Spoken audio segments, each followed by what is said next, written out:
Hello. I am proud to say that we have officially finished. We've run our leadership program. We've finished our season 5 of the Asian Mental Health podcast. And if you're tuning in now, what we are completing right now is we ran an international student leadership program to address some gaps in international student mental health. And if you're interested in learning what that was all about, you can check out all the previous episodes in this season. But yay, we did it. Yay. How are you feeling like right now? Right now, I feel okay. I think because it's the last episode, I'm like excited to get out after this. And it's like a surprisingly warm week. Yeah, the weather's been so nice. But we've been in here, but that's okay. Yeah, it's that's been okay. fun. That's fine. okay. Yeah. Yeah, we've got a bit of sun. Yeah.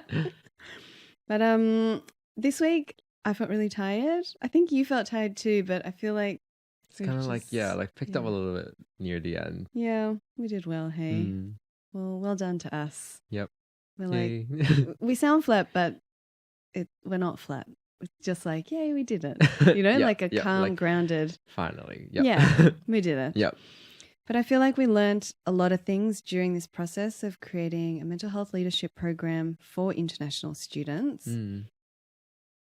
What's your reflection? Like something, it could be something you learned or something you thought about through it all. My reflection. I think I really enjoyed the whole process of it, like kind of going from the start, like doing the lit review, kind of like thinking about how we wanted to run the program, how to develop it, the kinds of questions we wanted to ask, so kind of using a little bit of that like research brain, but then also getting to see the other side of things, like how the programs were actually run, talking to the students. So yeah, I think I really enjoyed seeing like that whole process of the program. Yeah. Amazing work. Thanks. I think like, okay, I thought a lot about the content of the program and we'll talk about that later too. Yep. But one thing I did reflect on spending a lot of time with international students through this program is like a reappreciation for the city of Melbourne as well. Like, not like, I don't mean like the council. The council have supported us, so thank you very much to the city of Melbourne. But aside from that, like everyone was kind of talking about how beautiful Melbourne is and how like happy they are to be here. And talking about like the different sites, like the Botanic Gardens, like Lygon Street. The cafes and I was like, oh yeah, there is like there are beautiful things. How much I take for granted, right? Yeah, that's so true. Yeah. Did you feel that too? Not really. Okay. I think like I still have a general appreciation for Melbourne, so Okay. And go to the music. Yeah. Welcome to the Asian Mental Health Podcast, brought to you by Shapes and Sounds. Right now, if another international student was having a tough time, what would you do to help them? First, I will listen and understand them, because I feel like most people just feel like they don't have someone that actually understand what they are going through. So I will try to understand, and then I'll encourage them to find their people, but also at the same time be open to different people, because that's how we learn and grow. One thing I would do is encourage them to join more clubs, because at my university as well, there's a lot of international clubs for the different countries and everything. So there's a lot of events happening constantly. So I'd encourage them and also invite them to come join me, because I enjoy going to those events and meeting people. That's awesome. That's a great answer. Thank you. Okay, I like Yeo's little snippet there. But what you just heard is that's Yeo, our senior producer, and Vinka and Sanya, who are students who you might have heard on an episode earlier in the season. But we recorded that audio in our first session of our leadership program, where we met Vinka and Sanya, and we asked them how they would help their international student peers if they were having a tough time. And then what we did was we asked the same question again 6 weeks later in the final session of our leadership program. And here's what they said. First, listen. just listen, and then if I know any good resources, I recommend them some, and check in on them every once in a while, and give positive words, and make sure I myself is also doing well before I help them. The first thing I would do, listen to them, ask them what they're struggling with, and support them the best I can while also staying, feeling okay myself. So after 3 sessions, which ran over 6 weeks, I would say the main difference in their answers is them, Vinka and Sanya, saying that they would also make sure that they would take care of themselves first while supporting their peers, which is like 2 thumbs up, Yeah, right? honestly. Yay. And that's so Amazing. important, like how they reflected on like needing to be well before taking care of other people. I think that idea of putting on the oxygen mask on yourself before helping others, which was kind of mentioned in the programs. I think that sort of messaging stuck with a lot of the students. So Yeah. definitely a positive message. Yeah. What about other things that you heard from the students that you felt like they found helpful through the program? I think, well, kind of what Vinka said as well. She mentioned about like referring to students to any good services that they know. I think like I kind of saw like a change in sort of their awareness of services throughout throughout the program. And I think that's honestly like such a great tool for them to have, like know all the different kinds of services they can access and refer peers onto, not even just like uni counseling, but there's like support groups, and then there's like low cost counseling, and then there's Lifeline and like more immediate services. So yeah, I think definitely that sort of literacy in service access is something that I really noticed. And that service navigation, right? Yeah. Yeah. Another thing I just realized in their audio is they both say the importance of listening. You know, so they're like, how important it is just to listen. Like, you don't have to have solutions. Just being that person Have to a like, space for other people. yeah, right? And how nice is it when you have friends that actually listen to you? Yeah. Yeah. Okay, we also asked them what their key takeaways were from the program itself. So you kind of touched on it, Marcus, but let's hear what they had to say.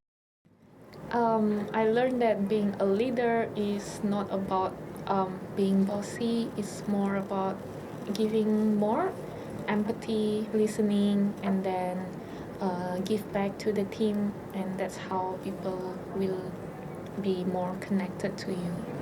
I've learned a lot about the resources that are available here. I wasn't aware of how many free mental health resources were available for international students for free as well. And I also learned how I can support myself while helping my friends around me. I love how Vinka is talking about being a leader and the different definitions of kind of being a leader, that it's not about being bossy, but there's so many ways in which you can be a leader. And I feel like the cohort that we got to meet, they're already kind of leaders, right, in their peers, and even advocating for mental health within the international student community. I think it's a good segue. If you don't mind, I'm going to read how Shapes and Sounds defines leadership. I make it sound official, but I just made this up. Okay. So at Shapes and Sounds, we step into the privilege of our qualifications and experience to work towards improving the mental health of people of Asian identities.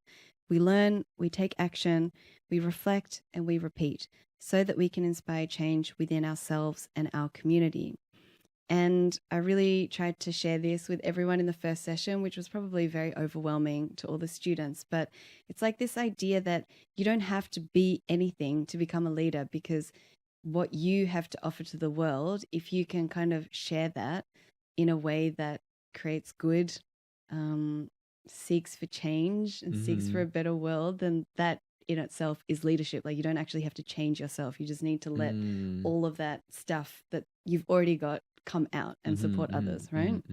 Like it's like knowing you have skills and knowledge in whatever area that may be, but then also knowing like other people also have their own experiences and knowledge, and then just kind of working with that together in a collaborative way. Yeah.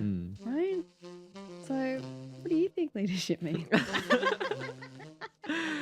I would say the same. Because my reflection is also, Marcus, you demonstrated such amazing leadership throughout this whole program. Like, honestly, the whole content of this Student Changemakers program was created by you.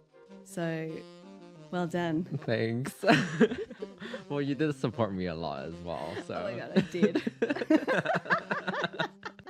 What did you really hope for the students to take away? Like, especially from those early days of creating the lit review, you saw what the gaps were. What did you want people to take away? I think like definitely that leadership mindset of like how they can lead people whilst keeping themselves well. That definitely. I think also the idea of self-awareness and how like being really self-aware and reflective is such a core part of leadership.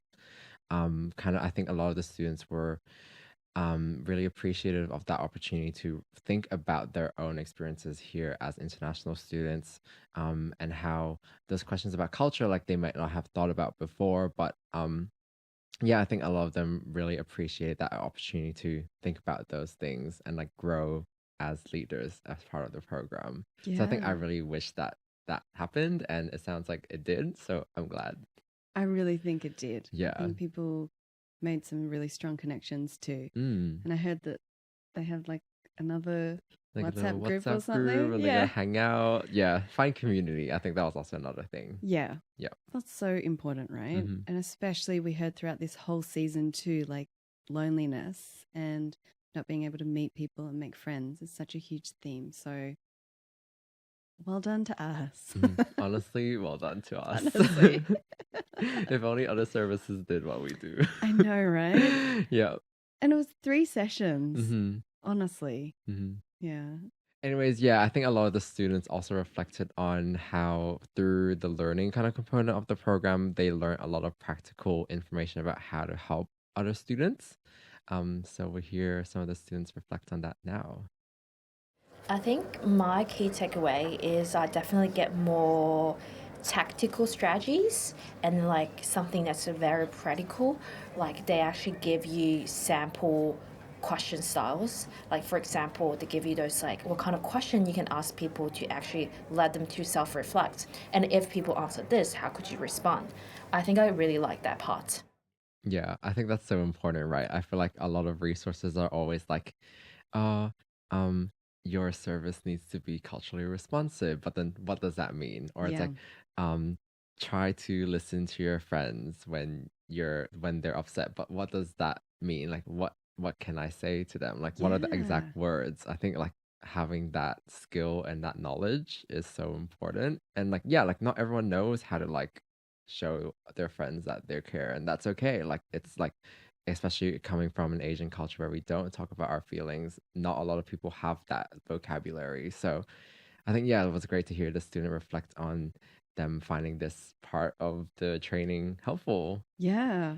Yeah. I think there was, I can't remember which of our facilitators, but someone was like even gave a timeline of when to check back in. It was like, do it in 2 weeks' time. If you don't hear from them, send it again in 2 weeks' time, or something like so practical, right?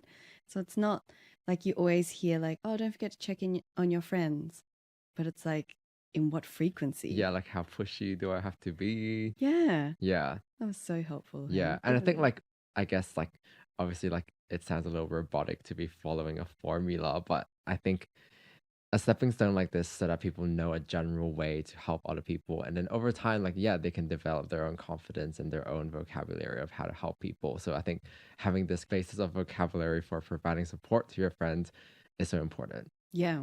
You don't have to be afraid of suggesting something and then that person will follow that to a T for the rest of their life. It's like, no, actually, it's just like a starting point. Exactly. Right? Yeah. In terms of the structure of the program, we ran 3 fortnightly sessions across 6 weeks, and we invited 3 different mental health practitioners from our Asian mental health practitioner list, who were Nacha, On, and Yeo Choong, but they're all ex-international students too, right? So we knew that lived experience is so important in this context, and they essentially knew exactly what the students needed to hear. Yeah, and what they were worried about and stuff. Yeah. Remember Natcha's service navigation session, Mm-hmm. and she just listed all the myths. Yep. Like seeking therapeutic services will affect my visa. And then she was just like, no, Yeah. it will This not. is wrong. Yeah, this is wrong. And everyone was like, oh, okay, Yeah. it will not affect my visa. Yeah, and I think a lot of the students did say like they felt really reassured hearing that from her. Yeah. Yeah. And she made it so clear. She was like, things that might affect your visa are if your medical costs are over $65,000. Yeah. And she was like, And- but you will never spend that amount of money on counseling in a year. So Yeah. there's no way. Yeah. Right? It's so tangible, but Yeah. so important. Like that is so convincing to me. I'll be like, yeah, I trust her. Yeah. Yeah. I was like, Nacha knows. Yeah. Yeah. Exactly. So if you're interested in this expertise, remember you can find Nacha on and Yeo Choong all on our website as well. Always supportive and amazing practitioners to work with. For a bit of background, the program that we ran, it actually sits within a much broader context. So we worked with Embrace Multicultural Mental Health, who is a federal government initiative. And this was a part of their suicide prevention pilot program. And essentially, they reached out to a few smaller organizations and community-led organizations like Shapes and Sounds, because obviously they're not connected directly to the ground. So by connecting with organizations like us, they were really trying to engage harder to reach communities in suicide prevention initiatives. And so that's how this whole program came about. And essentially what we're doing is we're compiling this podcast as well as a big report that we will share with Embrace Multicultural Mental Health, which can then inform further policy and supports to provide care to international students that are coming to Australia. But what did we at Shapes and Sounds learn? And I'm going to hand over to you, Marcus, because you're going to be the one that's writing the program and the report about the program. I'm going to help you, but essentially the one that's writing just it so is everyone like, knows you're helping me. Will I be helping you? My helping you is like, okay, can you please get this done by this date? No. But did anything stand out to you? I guess like thinking about what I'll put in the report, definitely mentioning a lot about the challenges and issues that the students raised.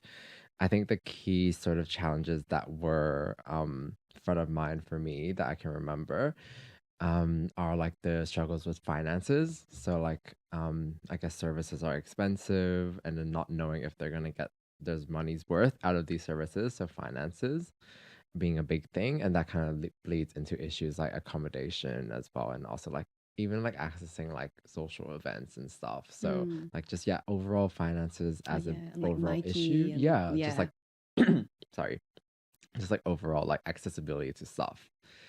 So that's one thing. Yep. The other thing is definitely loneliness. I think we heard a lot of students and the guests talk about loneliness on this episode on this season as well. And that was definitely a message that was really like highlighted in the focus groups as well, like loneliness from being away from home and how that then had a trickle effect to like so many areas of the students' lives. And then overall also a lack of trust with systems, so like not knowing where they're going to take their information, what they're going to do with it, and also not understanding what services are for. So not knowing like, oh, like what am I going to get out of counseling, what am I going to get out of Lifeline, what am I going to get out of just going to a social event like at the couch, something like that. So I think those were the main three challenges I heard from students. That's so interesting. Even like, what will I get when I go to this service? Yeah, because I feel like so many services, like even in their advertisement, like assume a basic level of mental health literacy. So they say like, come to group therapy, but it's like, what is group therapy? Yeah. Like they kind of have that assumption that if someone read group therapy, they would know what it is. Yeah, what it kind of looks like, Yeah. what kind of happens. Exactly. But for someone who like came from a country where there's like maybe barely any group therapy, it's like, what is group therapy? Like, Yeah. are all of these people gonna suddenly know everything about my life? You know? Yeah. So yeah. I even think about kind of drop-in programs and like come in and just chat and relax with peers. But like what is what that? happens there? Yeah. And also it's like, what will I get from doing that? Exactly. Not that everything is like, I need to get something, but it's like, what's actually the benefit and to convey Exactly. the value proposition, Yep. essentially. Definitely. Right? So I think those are the main challenges I heard. But on the flip side, I definitely heard a lot of very optimistic and positive messages. A lot of students were kind of saying like, oh, like if they were to be able to speak to other international students, they would definitely encourage them to try to enjoy their life here, try to have a positive outlook, reach out to different people, go to different programs and services and club events. So I think yeah, a lot of them were actually quite optimistic despite like mentioning these challenges. And the way they spoke about the challenges, a lot of them were also quite optimistic. I don't know if it's like a cultural thing, like I guess my instinct is that it is, but a lot Yeah. of them reflected on the idea of like, oh yeah, like struggling is like a normal part of their journey here, and that there is value to be taken out of these struggles. And like, yeah, it's like a hard thing that they're doing. So like, but at the end, they like learn to be independent. They learn to be, I don't know, just Or like a lot of positive global. I things. think a lot of Yeah. people said global, right? Yeah, And meet definitely. lots of different people from different cultures. Mm, Yeah. definitely. Yeah, so I think that kind of like positive outlook was quite a general impression I got from the students as well. I will say though, I guess a little caveat here is that I think this sort of positive mindset that a lot of the students reflected on in the program could be, I guess, a result of us kind of recruiting a sample of students who may come from higher socioeconomic statuses.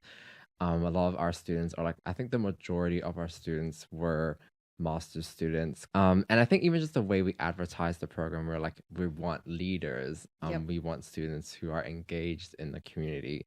So I guess the findings that we would have and the conclusions I would be able to draw from what students said would change so much if we recruited students, I don't know, like even like international students in a clinical setting, like who are going through crisis, or students who may be yeah, like maybe just at a bachelor's level, if like most of them were at a bachelor's level. I guess like, yeah, that's just kind of one caveat to consider, like to kind of just contextualize the findings we have. So it's like remembering that these things that these students say, like even though it's like consistent across the board, across the 20 something students we had, might not be generalizable to, I don't know, all international students in Yeah. Melbourne or even Australia. And like the ones that we are really concerned about too, that we don't see in services until it's too late. Exactly. Right? Yeah. But I love your research, Brain, but I'm gonna like caveat your caveat. Okay. Rebuttal to the rebuttal. Yeah. Okay, amazing limitation there. That Thank you. highlighted.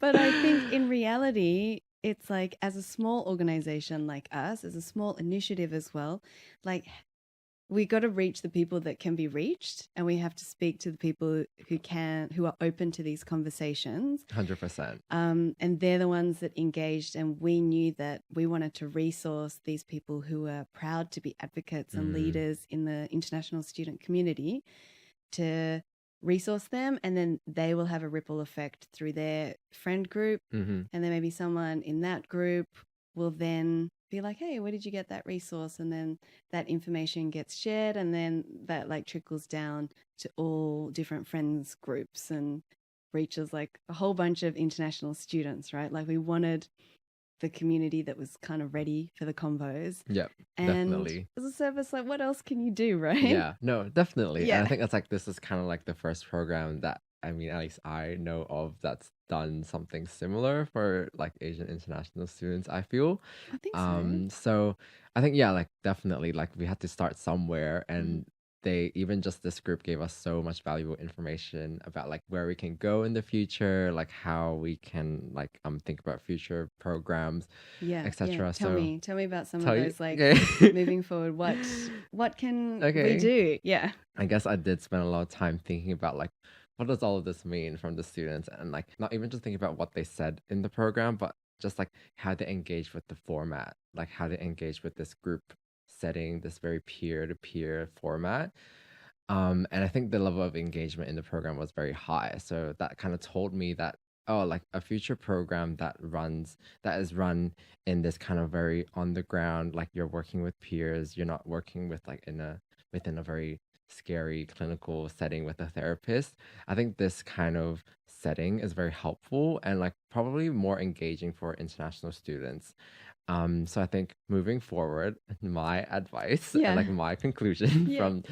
from running these programs is that we could move towards a peer-led or like a peer practitioner model. And for anyone who's listening who doesn't know what a peer practitioner is, a peer practitioner is a mental health professional who uses their own lived experience of mental ill health and recovery to support others. So they use that lived experience along with like they get training to do counseling and stuff like that and Yeah, basic and how to therapeutic share their skills. stories and Yep, in things. like Yeah. appropriate ways. Yeah. So I think why I think this peer practitioner model might work in the future for international students specifically is because I feel like it can address and break down so many of those barriers that the students had mentioned. Yeah. If they know that the practitioner they're speaking to has been through similar things, that immediately opens up and like makes them feel more comfortable. Yeah. And that like mistrust with the system is almost something that can be addressed in this kind of model. I think I definitely saw that in the students where in the focus groups, them knowing that other students kind of had gone through something similar helped them to share. So I think this peer practitioner and talking to a peer practitioner kind of can break through that step or like that barrier about the mistrust with services. Yeah, and a shared understanding. Yeah. And these are things like we always say a shared understanding, but there are some things like the visas and the uncertainty about like your next steps and your ability to stay in the country, like things like that are such huge like important pressures that students face that if you have not viscerally gone through a visa process, like you cannot understand how much pressure that is. Exactly. And I don't right? think it would really feel convincing from someone who doesn't have that experience or didn't know how stressful it was to tell me it's okay. Yeah. Like it's like, okay, you don't know that Yeah. though, you know? Yeah. You're like, no, but maybe I cannot stay in this country next year. Exactly. So I think that addresses that issue of lacking trust with the system, but also addresses, I guess, ideas of like loneliness. If they feel like there is someone who truly understands their situation, they know that there's someone there for them. So I think that peer practitioner model would really help to support that as well. Yeah. I think that we also heard a lot about students mentioning that a lot of their friends only access services at their breaking point. So like really reaching out to help really late. And I would imagine that a peer practitioner model, if advertised like in a very welcoming way, like, oh, come chat with this ex-international student about what's bothering you or about what you've been struggling with, that makes it so much more engaging and like less intimidating so that students would maybe feel like they can access these services earlier before their breaking point. Yeah. Yeah. And they're not going straight to a psychologist, but it's like kind of like a stepping stone. Exactly. right? And they don't have to feel like, oh, like I'm only going to the service because I'm like literally feeling super stressed and I'm dissociating or something like that. Yeah. So I think that could address that barrier of like stigma and shame that are holding students back from reaching out to services earlier. Yeah.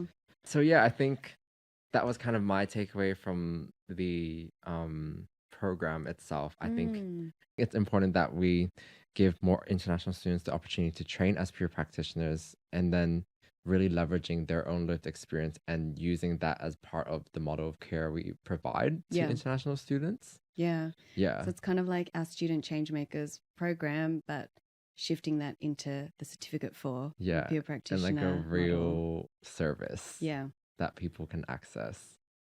All right. All See, right. we've solved Solutions it. out there We've on the done internet it. now. Yeah. Someone should do something about it. Or someone should fund us to do it. Oh yeah. Yeah. That's what I meant. Oh yeah. Okay. Now my general observations of the discussions are going to sound so surface level, but let me just add to this. What did I notice? Okay. One of the things that I really thought about was like how often the answer is so much more simple than we believe it is, right? Like we spend some time working with different organizations to train them up in cultural competency. And as a part of that, like this is a bit of a caveat, but as a part of that, we always talk about your paper, Marcus, the paper that you wrote with Monash Uni's Culture, Trauma and Mental Health Research Group, which was published last year, which is all about the 3 teachings of East Asia, which is about Confucianism, Buddhism, and Taoism. And I love it, right? That's like the best paper ever. Oh, And we thanks. share that in all our trainings. Such a weird thing to say about a journal Yeah, article. I did not expect that. It's the best paper I've ever read. Okay, but being serious, like it is a great paper, right? And people take down so many notes when we talk about Confucianism and Taoism and Buddhism. It's like everyone's going like a frenzy of writing notes. But then like there are lots of services who don't know how to say like Chinese names, or they don't understand the structure of Chinese names, right? And the answer is like, actually, if you could understand the structure of people's names, maybe it's easier for them to engage in your Yeah, service. just like so that they feel like you want to get to know them. Right? And you're not like being called by your family name suddenly and then by your given name and like, Yeah. you know, like Yeah, there's some continuity in care. definitely. And like, sure, having a really good contextual understanding of ideologies is important as well. But we have to start so much more basic. Right? Yeah. And it's like, Definitely. I also have this feeling of like, we didn't yet get into conversations, I thought we would, about like the racism that a lot of international students are experiencing. Some of those systemic challenges, things like how the messaging in the mainstream media is about international students and immigrants taking our houses and our jobs. Like I thought we would get a lot deeper into that, but I think that comes from like my positionality. And I think like a lot of the time, like this is the reality that students are living through right now. And it's like hard to put that into words, and it's hard to talk about things like that. And it's also incredibly uncomfortable that until, again, it comes to breaking point and then the stories of racism come out. But it's hard to talk about like casual racism that people are experiencing on a day-to-day basis. Yeah, especially Right? in like a short session like that. Yeah. It's like we just bring it up and then like, and 15 minutes is over. And we were so strict with our times as Yeah. well, right? But I think for anyone working with international students, even though that might not come up, that has to be a part of the knowledge base that you have to be able to provide care, Definitely. right? Continuing on from that, you know, in your lit review and a lot of the research that exists out there about international student mental health, it's all about risks. It's all about how poor their mental health is, how poorly they engage in services, how, I don't know, like how they don't reach out for help, all of these kinds of things. But actually, a lot of students are reaching out to their friends. They're trying their best every single day. They're doing things like listening to music, feeding themselves, going to an Asian grocery store and trying to find food that they like to cheer themselves up, bringing food to their friends. Like we have to focus back in on a strengths-based model. Definitely. And really recognize that positivity and that resilience, because even I was listening to the students in the season, the podcast season, being like, wow, they're so positive. Like I really needed a bit more of that. Definitely. in I my think life. like there's such a value in the strengths-based model where you acknowledge that the student is doing their best in coping. They're going through a hard time, but they've done everything that they can. And how can we uplift them and continue to support them to do the best they can in a way that works for them? I think that is so important. Marcus, what is our final message to everyone listening? Okay, we could be speaking to international students who are listening, or to mental health services, to other therapists, or I don't know, maybe like the message is to just a person who's interested in well-being and mental health in community. What do you have to say? What do I have to say? So much. So much, right? Well, two like big organizations and funding bodies fund us to do peer practitioner things. Oh yeah, Help you us say to it run with conviction. help us to run peer practitioner trainings, and really, because I do see a lot of value in that model. Makes me think of like what Vinko was saying in an episode earlier about like how back in Taiwan she didn't have mental health services at her uni, but it was like her point of contact was her teacher, and that makes so much sense because you already see your teacher so often. Why wouldn't they also be the ones supporting you mentally and emotionally, you know? Yeah. So I think that is kind of similar to the kind of peer practitioner model I'm imagining. Obviously not that kind of like constantly seeing a peer practitioner kind of thing, but like that kind of model where it feels so much more engaging and less scary. Yeah. And integrate it into like what is already happening in Yeah, people's lives, right? exactly. So I think definitely one of my messages is someone out there should fund us to do more work in this area. What else do I want to say? I have something on Okay, that. Like yeah. as Okay. we're on the theme of mental health services, right? Mhm. I think we said it before, like the answer is often so much more simple than we think it is. There are so many little things that can be improved. Like one conversation we had and we were just like flabbergasted Mhm. was like students were telling us that unless a program says free, like actually it says this is a free program, they assume that there's a cost involved. And so they're like, they're not going to explore it further. And so then we had a look at different services and their community programs that they run. And it's true, they don't actually say free, right? Or it might be like a little like free and fun or something. Like it's not really explicit. Exactly. So if you just wrote free, capital letters, then it helps students to engage so much better, Yeah. right? Definitely. And then my linking on rant about that is if the solutions are so small and so like just like a little tweak here and there, why are we not already doing that, right? Like why are services not already doing these things? Mhm. And even us, like we thought about things like this based on a lit review that you did, based on our already history of working with international students and things that we know from the community. We as like a tiny ass organization, like we were able to engage so many students. We had like so much engagement through a program that we ran, that we planned and ran over the span of 8 months, essentially. It makes me think like maybe there's something a lot deeper going on, which is that a lot of services don't feel like they want to work with international students or they don't want to work with diverse communities. Because if they did, like, it's kind of easy. Yeah, and those big organizations have so much more services, so more opportunities to be digging deeper. Yeah. But no one's really done it. Right? Was it hard for you, Marcus? I don't think so. Like, I think that lit review took me like a day. Oh my God, a day. Yeah. Like, I was just like reading, I was like, oh, this is pretty clear, like what needs to be done. Right? Yeah. And I would say, sure, we planned the program maybe in like 3 months, 4 months. Yeah. Right? Yeah. You're But that's also 3 to 4 months only. Exactly. And you're part-time. Yeah. I'm full-time. There's only Yeah. 2 of us and we Yeah. run a whole other bunch of other things. Yeah. Do you know what I mean? Like, I feel like if the intention and like feeling of like, I really want to reach these communities, I think people Would have done something it. by now. Yeah. Yeah, definitely.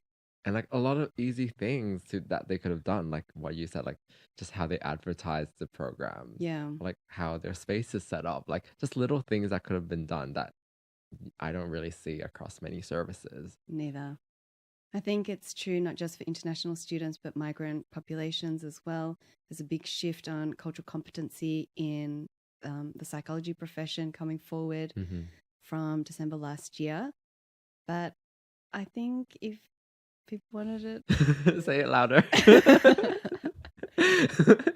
Yeah, I think we should just have a rant at the end of this podcast to say like, It's possible. If we can do it, anyone can do it. Like, honestly, Honestly. if we But can do it, yeah, right? we were 2 people and we engaged 20 something students. Could Yeah. have been 70 if we had the resources to take every student that Oh my signed God, up it could to our have been program. 88, I'm Yeah. pretty sure. Yeah. 88 is so many students. So many. And And- imagine the impact 88 students could have in their communities. That could reach like hundreds of kids. Yeah. Yeah. So we're happy, but we're angry. Yeah. Honestly. On that note, thank you for listening. Thank you for being So we cut that rant off so abruptly. Yeah. I don't know how to unrant it. I don't but know too. But I think the message is clear. The message is clear, hey? Services need to do more, and Yeah. more services need to care. That's it. I think if you care, you can. And if you need help in caring, Reach out to us. it's true. So thank you for listening. Thank you for listening. And as we do every season, stick around for the encore. Mhm.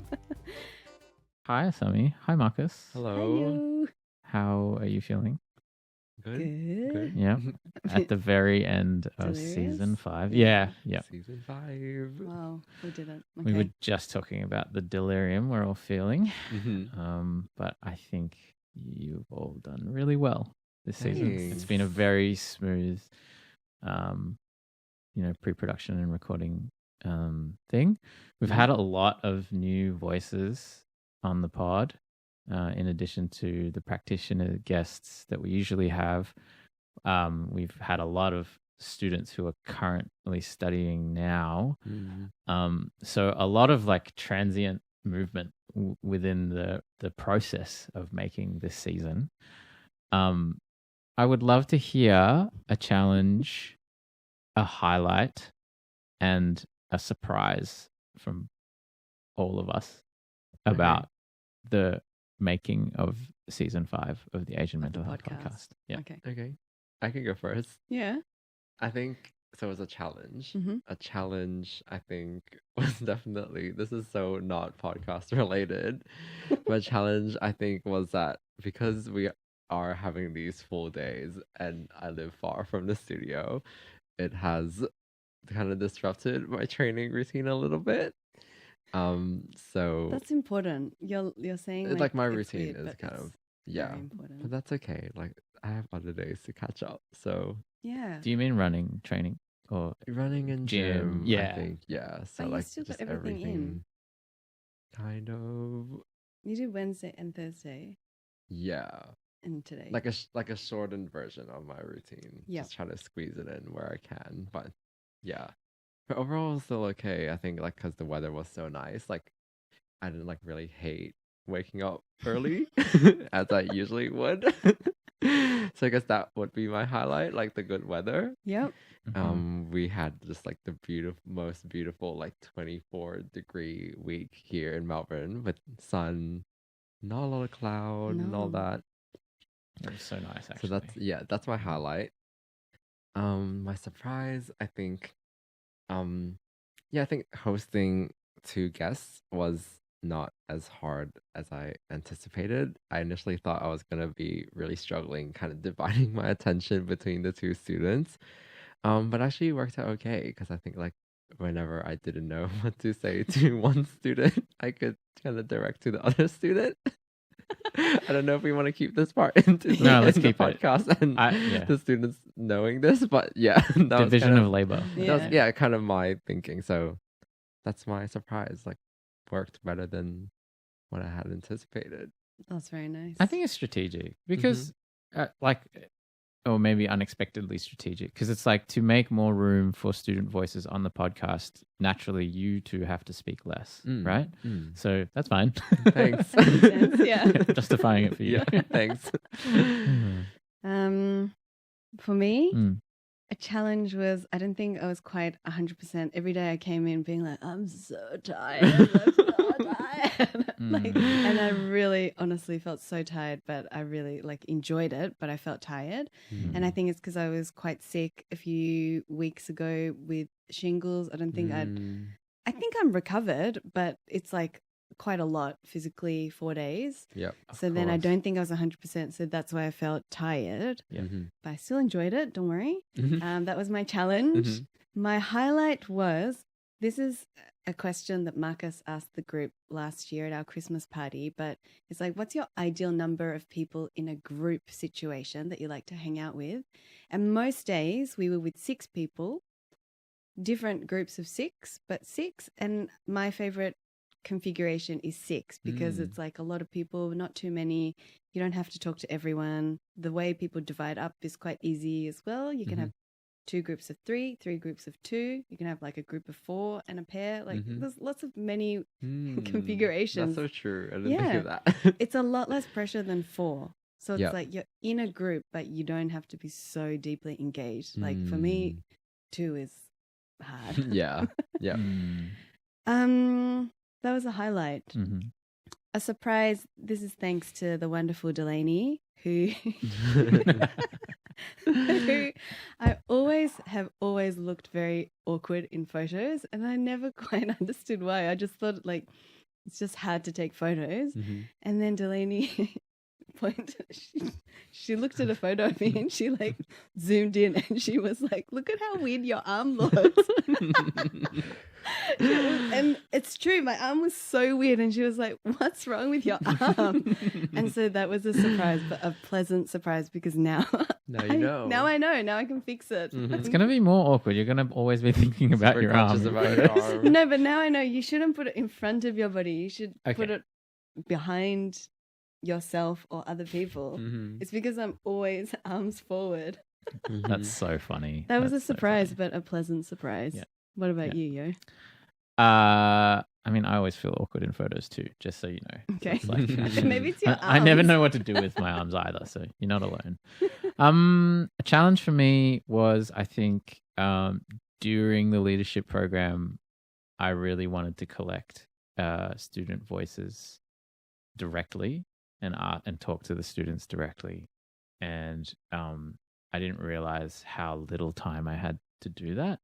But the magic of voice memos came in to save us, I think, and we got that done. Yeah. And you would have heard all the voice memos peppered throughout the season, which sound great and authentic. And like, you know, it's like you said before, Sami, real students talking about real experiences. Yeah.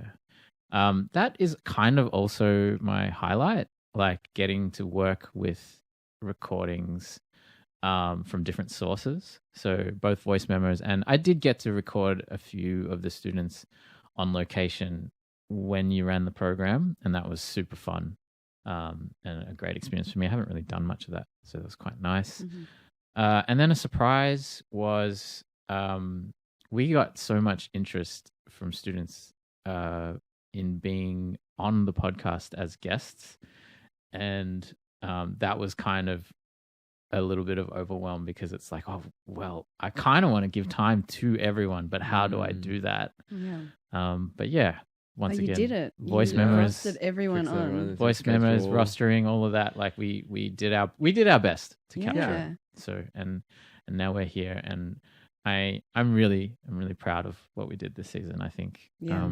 everyone pulled their weight and more, and it was great to hear from the students. And I think that's the key of this season, and that's what I really want to put first.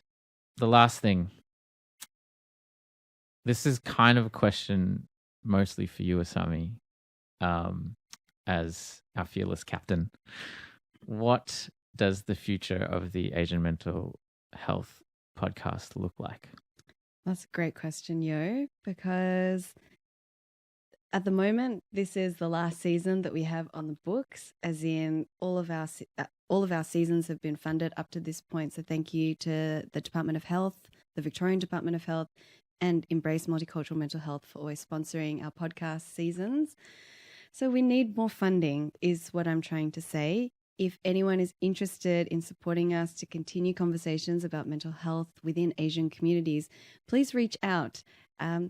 You'll be surprised at how little it costs. Kidding. You can cut that out. That was weird. But essentially, from here, I guess it's about finding other partners that we can work with to bring these conversations to life.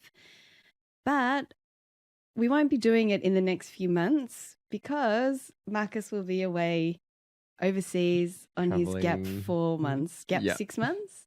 Ish, yeah. Yeah. 4 months, yeah. 4 months, right? So, I mean, like, that doesn't matter. We can always do the podcast once you're back. Yeah, but yeah. That's also important to highlight that for the next few months at Shapes and Sounds, we'll kind of be like doing our thing. Marcus will still be working as a digital nomad. Yep. The dream. Yeah, Yeah. the dream, I think. On the right? beach. Yeah. On the beach, zooming in from different locations, and we'll just be working asynchronously and keeping some of our other programs alive, like our practitioner list, as well as our community of practice. I'll be visiting Sydney to meet our Sydney practitioners. So a few other things as we wrap up Student Changemakers, but Yeah. we'll still be around. Our website is now live, the new one, so please stay connected with us there. There's also 39 other episodes you can listen to. We're at episode 40, which is huge. I think That's a that's lot of a great episodes. achievement by Yep. all of us. So yeah, if you do want some more listening material, other pod episodes, there's 39 to choose from. Please check them out because we've worked really hard to put them all together. That's true. Yep. It's kind of inauspicious to end at 40, so we must keep it going, like the number 4, Yep. I think Yeah, it's in our destiny. sure. to take it up to 88 episodes. Yeah, right? 11 seasons. Yeah. Okay, well, thank you so much, everyone, for joining us for season 5 of this special edition podcast season, our International Student Mental Health season. You can find us online at Instagram and LinkedIn at Just Shapes and Sounds. You can subscribe and leave us a review on your favorite podcast app because that really helps other people to find us. Please share this episode and share this season with your friends, especially if you know of or you are an international student, because of course word of mouth is really what helps us to destigmatize and normalize mental health conversations within Asian communities. Bye. Goodbye. Bye. Bye. See you soon. Thank you, everyone. Bye. Bye. The Asian Mental Health Podcast is a production from Shapes and Sounds, and it's made on the stolen lands of the Wurundjeri Woiwurrung people of the Kulin Nation. This show is hosted by Asami and Marcus Lai and produced by Yeo Choong. This season is brought to you by Embrace Multicultural Mental Health. All thoughts and ideas you hear are independently ours and our guests.